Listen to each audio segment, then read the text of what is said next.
ഒരു 20 വയസ്സായപ്പോൾ ബിസിനസ് ഉണ്ട്, പിന്നെ അതേപോലെ തന്നെ പഠിക്കുന്നുമുണ്ട്.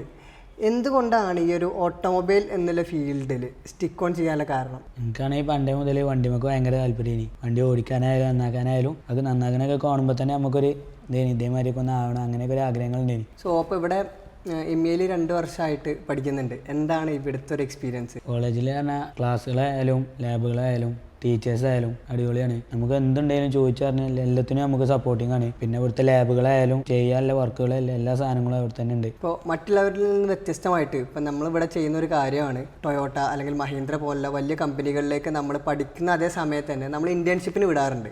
അപ്പോൾ അതേപോലെ ആസിഫ് പോയിട്ടുണ്ടായിരുന്നത് നമ്മുടെ ടൊയോട്ടയിലെ എനിക്കായിരുന്നു അല്ലേ? ടൊയോട്ടയിൽ പോയിട്ടുള്ള ആ ഒരു എക്സ്പീരിയൻസ് എന്തായിരുന്നു? അവിടെ ടൊയോട്ടയിൽ നമ്മൾ ഒരു മാസത്തെ ട്രെയിനിങ്ങിനായി നമ്മളന്ന് പോയിരുന്നത്. അവിടുത്തെ പറഞ്ഞാൽ 29 വർഷം എക്സ്പീരിയൻസ് ഉള്ള സാറാക്കരെ നമുക്ക് ക്ലാസ്സുകളായാലും എല്ലാം എടുത്ത് കാണിച്ചു തരിക. ഇപ്പോൾ ഓരോ വാഹനങ്ങളായാലും ഇപ്പോൾ ഹൈബ്രിഡ് വെഹിക്കിളായാലും ഇപ്പോൾ പുതിയ മോഡൽ ഇറങ്ങുന്ന ഏത് വെഹിക്കിളായാലും നമുക്ക് എല്ലാ ടൂൾസ് ആയാലും വണ്ടീൻ്റെ എല്ലാ ഭാഗങ്ങളായാലും എല്ലാം പഠിപ്പിച്ചു തന്നിട്ട് നമുക്ക് അടുത്ത ക്ലാസ്സിലേക്ക് പോകുള്ളൂ. അപ്പോൾ അവിടെ നല്ലൊരു എക്സ്പീരിയൻസ് ആണ് ഞങ്ങൾക്ക് കിട്ടിയത്. ആസിഫ്, ഇനി എന്താണ് ഫ്യൂച്ചറിലേക്കുള്ള പ്ലാൻ? ഇപ്പോൾ ഇവിടെ പഠിച്ച് ടൊയോട്ടയിൽ തന്നെ പ്ലേസ്ഡ് ആയി, ഇനി എങ്ങനെയാണ് എക്സ്പീരിയൻസ് കാര്യങ്ങൾ ഗെയിൻ ചെയ്തിട്ട് എന്താണ് ഉദ്ദേശിക്കുന്നത്? ഇന്ന് പഠിച്ചിറങ്ങിയതിന് ശേഷം 2 കൊല്ലം അവിടെ എക്സ്പീരിയൻസ് എടുക്കാനാണ് എനിക്ക് ആഗ്രഹം. എക്സ്പീരിയൻസ് ആയതിനു ശേഷം എനിക്ക് പുറത്തു പോകാൻ നല്ല താല്പര്യമുണ്ട്.